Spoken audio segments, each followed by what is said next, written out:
I fell in love with him. My name is Grace, a small beach town, the kind where everyone knows your name, and the biggest news of the week is whether the ice cream shop got a new flavor. I was 18, working at my aunt's beachside cafe, the Salty Mermaid. My life was a predictable cycle of pouring coffee, wiping tables, and watching the tourists come and go. I thought I knew everything there was to know about love. I'd read about it in books, seen it in movies. But reading about a storm and standing in one are two very different things. He walked into the cafe on a Tuesday. It was one of those impossibly hot afternoons where the air shimmers and even the seagulls look tired. I was behind the counter, my hair stuck to the back of my neck, feeling sorry for myself. The bell above the door jingled, and in he walked. He wasn't like the other summer boys. They came in loud groups, tossing a football, joking too loudly. He was alone. He had dark, messy hair that looked like he'd just run his hands through it, and the kind of tan that said he lived outside. He wore a simple white t-shirt and carried a worn-out copy of a book I didn't recognize. He sat at the corner table, the one with the best view of the water, and just stared out the window. I remember thinking, who brings a book to the beach? I grabbed a menu and walked over. My heart did this stupid little flip. I told myself it was just the heat. Can I get you something? I asked, trying to sound professional. He turned, and when his eyes met mine, I swear the world tilted just a little. They were the color of the sea after a storm, a deep, changing blue-green. He smiled, a small, almost shy smile. Just an iced tea, please. Extra lemon. His voice was quiet, a little rough, like he hadn't used it much lately. You got it, I said and walked away, suddenly very aware of the sand on the floor and the way my uniform felt too tight. That was it. That was the first chapter. For the rest of the week, he came back. Every day. Same time. Same corner table. Same book. He'd order an iced tea, extra lemon, and he'd read for an hour, looking up every now and then to watch the ocean. And every now and then, I'd catch him looking at me. It became our little dance. I'd bring his tea, and I'd try to think of something clever to say. But my brain would turn to total mush. One day, I finally blurted out, "You must really like that book." He looked up a little surprised. He held it up so I could see the cover. It was a collection of poetry by Pablo Neruda. "It's not mine," he said. "It was my grandfather's. He passed away last year. I come here to read it because this was his favorite place." My heart just melted right there on the spot. All my silly nerves disappeared. Here was this boy, this mysterious, handsome boy, sitting alone in a cafe, reading his dead grandfather's poetry book by the ocean. It was the most romantic, saddest thing I'd ever heard. "I'm so sorry," I said, and I meant it. He just nodded. "I'm Leo." "I'm Grace." And that was it. The ice was broken. After that, his visits weren't just about iced tea. He'd stay longer, and during my breaks, I'd sit with him. We'd talk about everything and nothing. He told me he was staying in his grandfather's old cottage for the summer, the little blue one at the end of Beachcomber Lane. He told me he was trying to figure out his life. He'd just finished his first year of college and felt completely lost. He loved art, but his parents wanted him to be something practical, like an accountant. An accountant? I laughed. You? With your head in the clouds and a poetry book in your hand. He laughed too, and it was the best sound. My dad says poetry doesn't pay the bills. Maybe not, I said, but it pays for something. Our conversations were slow and easy. He wasn't trying to impress me. He was just real. And being with him felt like coming home to a place I'd never been. One afternoon, about 2 weeks after he first walked in, he was waiting for me when my shift ended. He had 2 cups of iced coffee from the place down the street. "I thought maybe you'd like a break from your own cafe," he said, handing me one. I took it, my fingers brushing against his. A little spark, like static electricity. A whole new coffee experience. I'm intrigued. We walked down to the beach. The sun was starting its slow descent, painting the sky in shades of pink and orange. We found a quiet spot away from the crowds and sat down on the warm sand. "So, Grace," he said, drawing shapes in the sand with a stick. "What's your story? You're not just a waitress at the Salty Mermaid, are you?" I laughed. "No, but sometimes it feels like it. I'm just here. I live with my aunt. I'm supposed to go to community college in the fall. I want to be a teacher, I think. But honestly, I have no idea what I want." "Join the club," he said, his voice soft. We sat in a comfortable silence, watching the waves. Then he did something that surprised me. He pulled out a small, leather-bound sketchbook from his bag. "Can I draw you?" he asked, his voice a little hesitant. "Draw me? Now." I felt my cheeks flush. "The light is perfect," he said, looking at me with those intense, sea-colored eyes. "And you're perfect." No one had ever called me perfect before. I didn't feel perfect. I felt awkward and shy and completely out of my league. But I nodded. For the next hour, I was his muse. I sat still, watching him watch me. His brow would furrow in concentration as his pencil moved across the page. He'd look at me, then at the paper, then back at me. It was the most seen I had ever felt in my entire life. He wasn't just looking at me. He was studying me, trying to capture something on paper that only he could. See, when he was done, he turned the sketchbook around. It was me, but it wasn't just my face. It was the way the setting sun caught the light in my hair. It was the slight smile on my lips. It was the look in my eyes, a look of quiet wonder. He'd drawn the me I felt like on the inside. "Leo," I whispered. "It's beautiful." He just smiled. "It's you." He tore the page out and handed it to me. "For you. A souvenir of our first real date." "Is this a date?" I asked, my heart hammering in my chest. He leaned in, his face so close to mine I could smell the salt on his skin and the faint scent of his soap. "I really, really hope so." And then he kissed me. It was a soft kiss, sweet and salty at the same time, tasting of iced coffee and summer. The sound of the waves filled my ears, and I knew in that moment that I was a goner. Completely and totally. That was the beginning of our summer. The best summer of my life. From that day on, we were inseparable. My mornings were spent serving coffee, counting down the minutes until I could see him.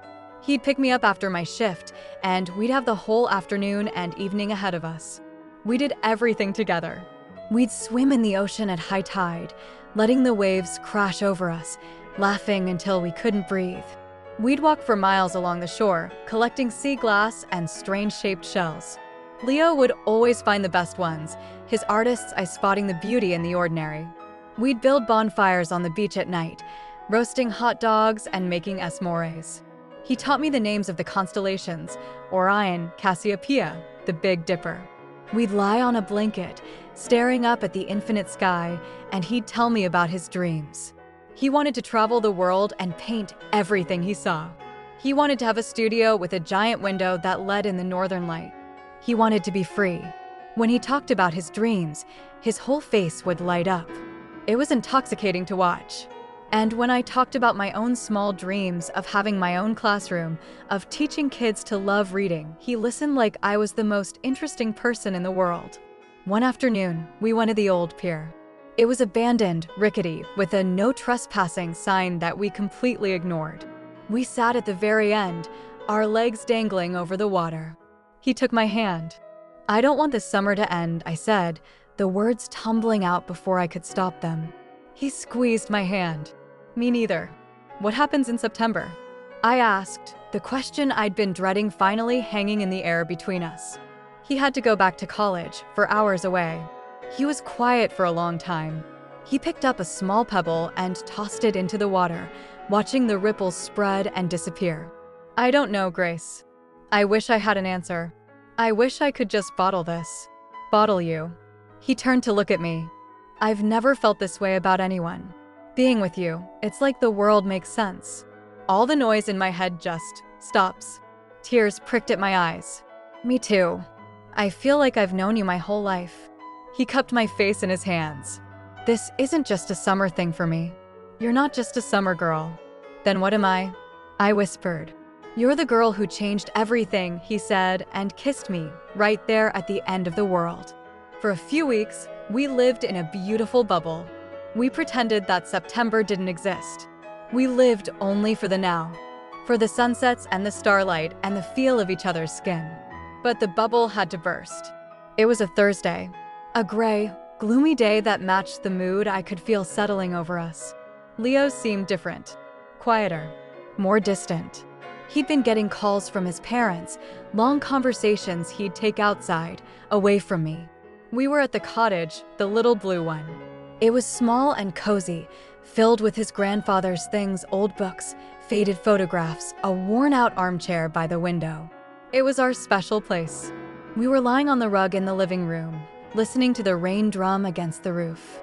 My head was on his chest, listening to the steady beat of his heart. "Grace," he said, his voice a low rumble in his chest. He took a deep breath. "We need to talk." My heart stopped. Those 4 words. The 4 words that precede every bad conversation in the history of the world. I sat up, pulling away from him, a cold dread washing over me. "What is it?" I asked, even though I already knew. I could feel it. He sat up too, running his hands through his hair, making it stand on end. He wouldn't look at me. "My parents. They want me to spend the rest of the summer at our lake house, with the whole family, before I go back to school." Relief, quick and sharp, flooded through me. "Was that all?" "Okay," I said slowly. "For how long?" "For the rest of the summer," he repeated, his voice barely a whisper. "They're worried about me. They think I'm isolating myself here. They want me to be with family. The rest of the summer." That was almost a month. A month of our precious time. "But you're an adult," I said, my voice rising. "You can say no." He finally looked at me, and the pain in his eyes was real. "It's not that simple, Grace. My grandfather, his death was hard on everyone. My dad is struggling. He needs me. They all do. And they're paying for my college, my life. I can't just ignore them. So you're choosing them over me?" The words came out sharp and hurt. "It's not a choice," he said, his voice cracking. "Don't make this a choice. Please." The argument that followed was ugly. It was born out of fear and hurt and the desperate need to hold on to something we both knew was slipping away. I accused him of not caring enough. He accused me of not understanding. We said things we didn't mean, fueled by the panic of our impending separation. He left the next morning. The last image I have of him that day is his car driving away, getting smaller and smaller until it disappeared around the corner. I stood on the porch of the cafe, holding the sketch he'd drawn of me, the paper getting wet from my tears. The days after he left were the longest of my life. The town felt empty. The beach felt like a cruel joke.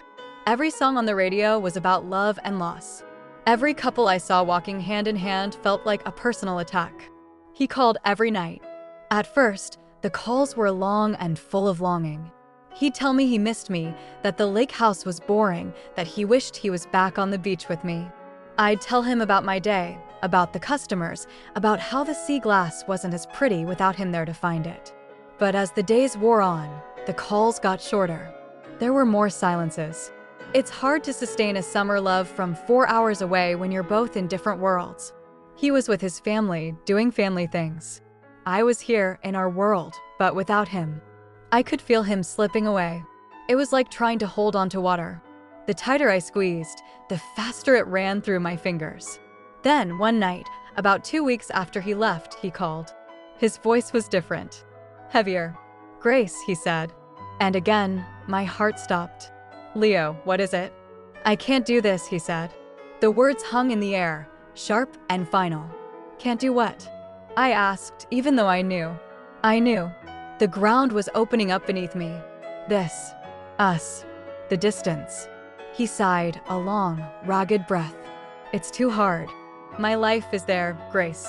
My school, my family, my future. And yours is there. We're kidding ourselves if we think this can work. It can work if we want it to," I pleaded, tears streaming down my face. "Leo, please. We can figure it out. We can visit. We can call. We can." "It's not enough," he said, his voice loud with frustration and pain. "It's not enough for me. I need you here. I can't just have you on a phone. It hurts too much. Every time I hang up, it feels like losing you all over again." "Then don't hang up," I sobbed. "I have to," he whispered. "I'm sorry, Grace. I'm so sorry. You are the most amazing thing that ever happened to me. But this isn't fair to either of us. I have to let you go." And then he said the words that shattered me. "I'll always love that summer. I'll always love you. But goodbye, Grace." And the line went dead. I sat there, holding the phone, listening to the silence. The world outside my window kept turning. The waves kept crashing on the shore. But inside me, everything had stopped. The boy who saw me, the boy who drew my soul, the boy who tasted like iced tea and salt and forever, was gone. The rest of that summer was a blur of gray. I went through the motions. I poured coffee. I smiled at customers. I walked on the beach, but I couldn't feel the sand beneath my feet. The world had lost its color. The sketch he'd given me was the only thing that felt real. I'd look at it every night before I fell asleep, tracing the lines he'd drawn, and I'd cry until I had no tears left. When September came, I went to community college like I was supposed to. I studied to be a teacher. I made a few friends. I went on a few dates. But my heart wasn't in it. A part of me was still on that beach, still waiting for Leo. Years passed. I graduated. I got a job teaching at an elementary school in a town a few hours away from the beach. I built a life. It was a good life. Quiet. Safe. But there was always a part of me, a little corner of my heart, that belonged to a boy with sea-colored eyes and a poetry book. 10 years. That's how long it had been. 10 summers had come and gone. I was 28 years old. I hadn't been back to that beach town since the summer after Leo left. It held too many memories. But my aunt, who still owned the Salty Mermaid, had fallen and broken her hip. She needed help. Just for a few weeks, she said. Just to get her back on her feet. So I went back. Driving into that town was like driving into a dream. Everything was smaller than I remembered. The candy store was now a vape shop. The old movie theater was closed. But the ocean was the same. Endless. Eternal. It was the first place I went after I got my aunt settled. I stood on the beach, the same stretch of sand where Leo had first kissed me. The wind whipped my hair across my face, and I closed my eyes, letting the sound of the waves wash over me. The memories were so strong they were almost physical. I could almost feel his hand in mine. I started helping out at the cafe. It was strange being behind that counter again. It felt like stepping into a former life. The Salty Mermaid had changed too. It had a fresh coat of paint and new tables. But the corner table, the one with the best view of the water, was still there.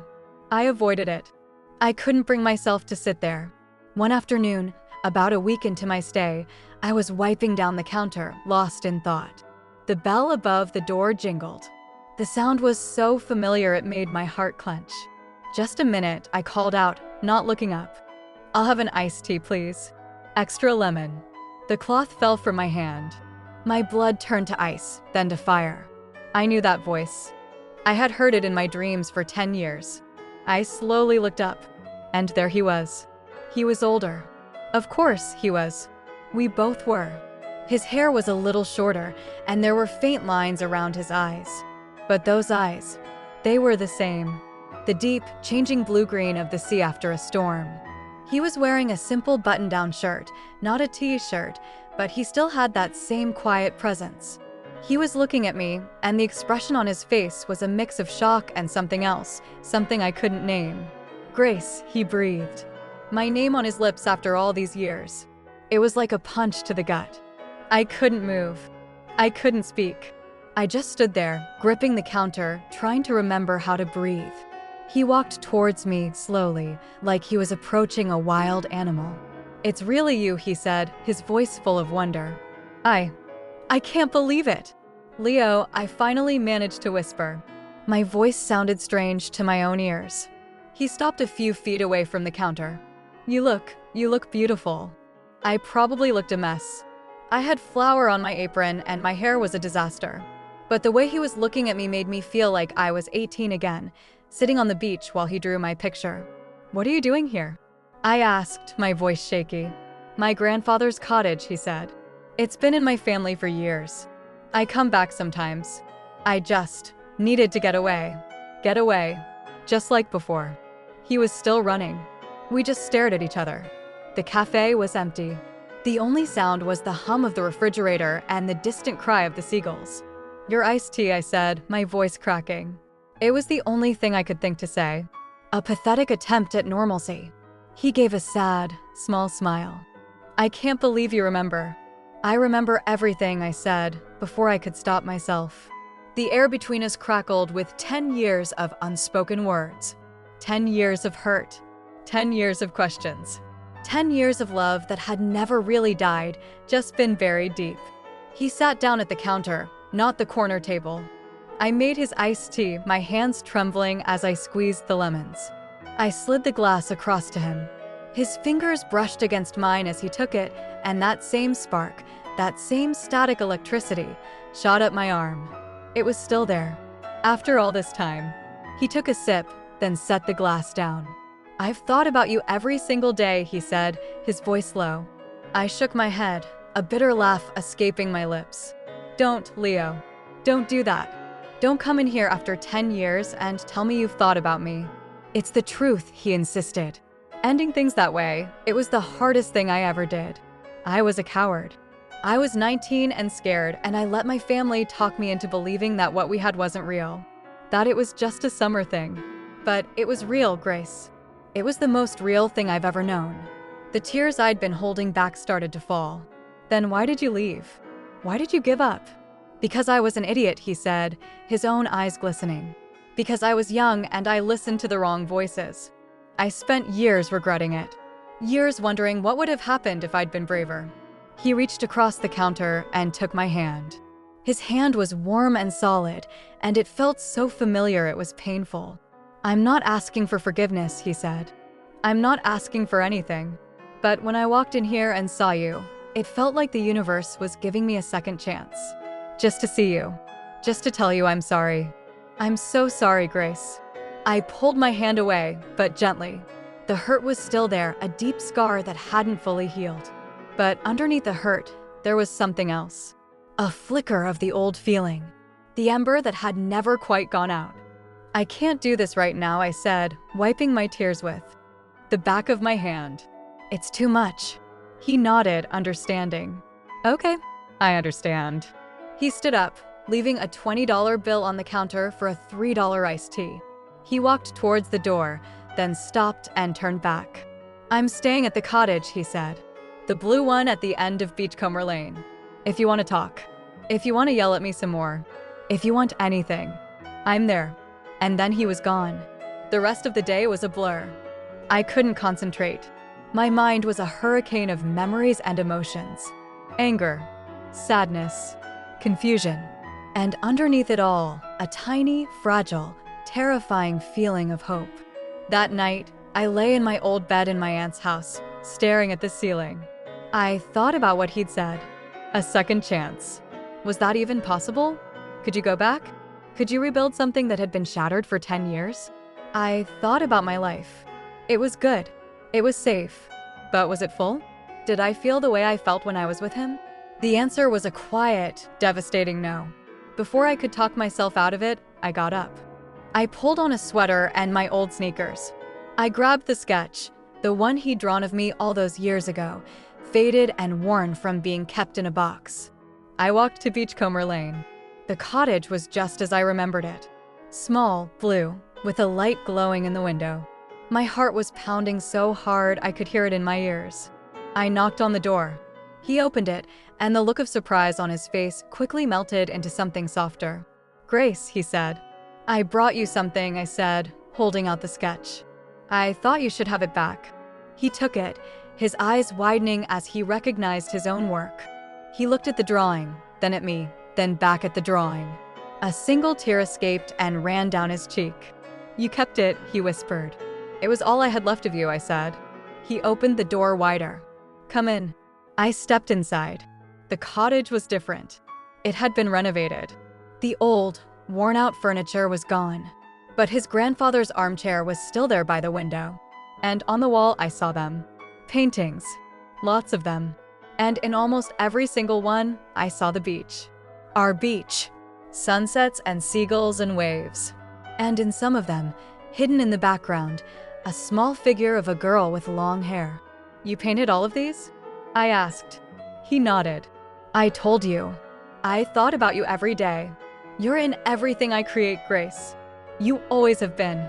We stood there, in the middle of his cottage, surrounded by his art, surrounded by my ghost. I was so angry at you for so long, I said, my voice soft. It took me years to stop being angry. And just when I thought I was over it, you walked back into my life. I'm not here to mess up your life, he said quickly. If you're happy, if you have someone, I'll leave.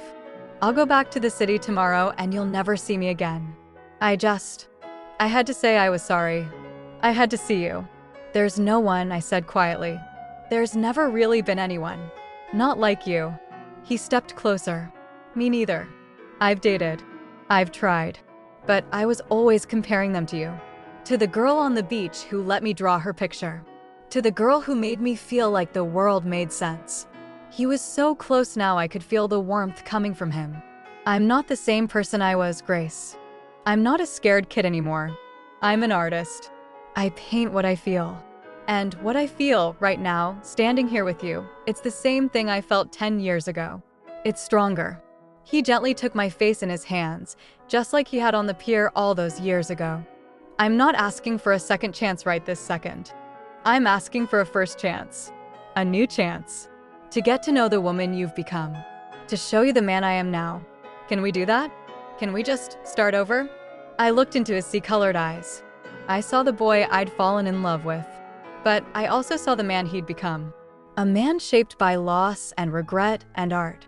A man who had spent 10 years painting my memory.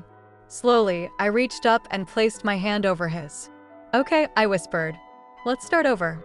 His smile was like the sun coming out from behind a cloud. He leaned in, and this time, when he kissed me, it wasn't just a taste of summer. It was a taste of forever. It was a kiss that held 10 years of longing, 10 years of pain, and the fragile, beautiful promise of a new beginning. The waves were crashing outside, a sound as familiar as my own heartbeat. And for the first time in 10 years, I felt like I was finally home. We spent the next few weeks doing something we'd never really done before. We dated. We started from scratch. We asked each other questions like we were strangers. What's your favorite food now? His was still pizza. Mine had evolved from plain cheese to anything with vegetables. What music do you listen to? He showed me indie bands I'd never heard of, and I made him listen to the pop songs I secretly loved. What are you afraid of? He was afraid of failing as an artist. I was afraid of never truly being seen again. We took long walks on the beach, but this time, we weren't just lost in our own little bubble. We talked about our lives. He told me about art school, about the years of struggling, about the small gallery that finally started representing his work. I told him about my students, about the little girl who couldn't read and the joy I felt when she finally sounded out her first word. It was different. It was better. It was built on a foundation of honesty and time and the painful lessons we'd both learned. The passion was still there, that electric current that had always been between us, but now it was deeper, more grounded. One evening, we were back at the cottage. He was cooking dinner, a simple pasta, and I was looking at his newer paintings. He'd moved past just the beach. There were cityscapes, portraits of old people with kind faces, a series of paintings that were just abstract explosions of color. These are incredible, Leo, I said. He came up behind me, wrapping his arms around my waist. They're okay. They're more than okay. You're really talented. You did it. You became the artist you always wanted to be. He rested his chin on my shoulder. I did, but it felt empty for a long time. I was successful, but I was alone. I'd convinced myself that being an artist meant being alone, that I had to suffer for my work. And now? I asked. He turned me around to face him. Now I realize the best art comes from love, not from pain. You taught me that. You taught me that 10 years ago, and I was too stupid to see it. He reached into his pocket and pulled out a small, velvet box. My heart stopped. Again. He was always making my heart stop. "Grace," he said, his voice serious. "I know we're just starting over. I know this is fast. But I've had 10 years to think about this. 10 years to know that you are the only person in the world who makes me feel complete. I don't want to lose you again. I don't want to spend another 10 years just painting your memory." He opened the box. Inside was a simple, elegant ring with a small, ocean blue stone. "It's aquamarine," he said. "Like the color of the sea. Like the color of your eyes when the light hits them just right. Grace, will you marry me?" Tears were streaming down my face. Happy tears. The kind I never thought I'd cry again. I looked at this man, this beautiful, complicated, talented man who had broken my heart and then spent a decade putting it back together with his art and his memories. I thought about the girl I was, the one who served iced tea and dreamed of a love like in the movies. And I thought about the woman I'd become, the one who knew that real love wasn't always easy, that it could be messy and painful and take 10 years to find its way back to you. I thought about the beach, the sand, the waves, the summer that started it all. "Yes," I whispered, the word catching in my throat. Then, louder, with a laugh that was half cry, half joy, "Yes, Leo. Yes." He slipped the ring on my finger, and it fit perfectly. He kissed me, and this time, it wasn't just a promise. It was a forever. We got married the following summer on the beach at sunset. The same beach where he'd first kissed me. My aunt was there, crying happy tears. His parents were there, and they apologized for the part they'd played in our separation. We forgave them. Holding onto old anger was like carrying a heavy stone. It was time to put it down. We didn't have a huge wedding. It was small and simple, just like our love had always been at its core. I wore a simple white dress, and he wore a linen suit. Instead of flowers, I carried a bouquet of sea lavender. And for our first dance, we didn't have a band or a DJ. We just had the sound of the waves, our own personal soundtrack, playing a song that had been 10 years in the making. Life after that wasn't a fairy tale. We had arguments. We had hard days. He'd get lost in his art for hours, and I'd get frustrated. I'd come home from teaching exhausted, and he'd learn to make me tea and just listen.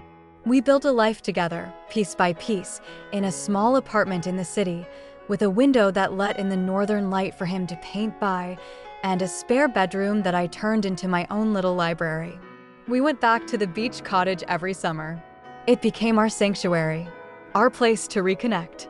And every year, on the anniversary of the day we met, we'd walk to the end of the old pier, the one that was still rickety and abandoned, and we'd sit with our legs dangling over the water.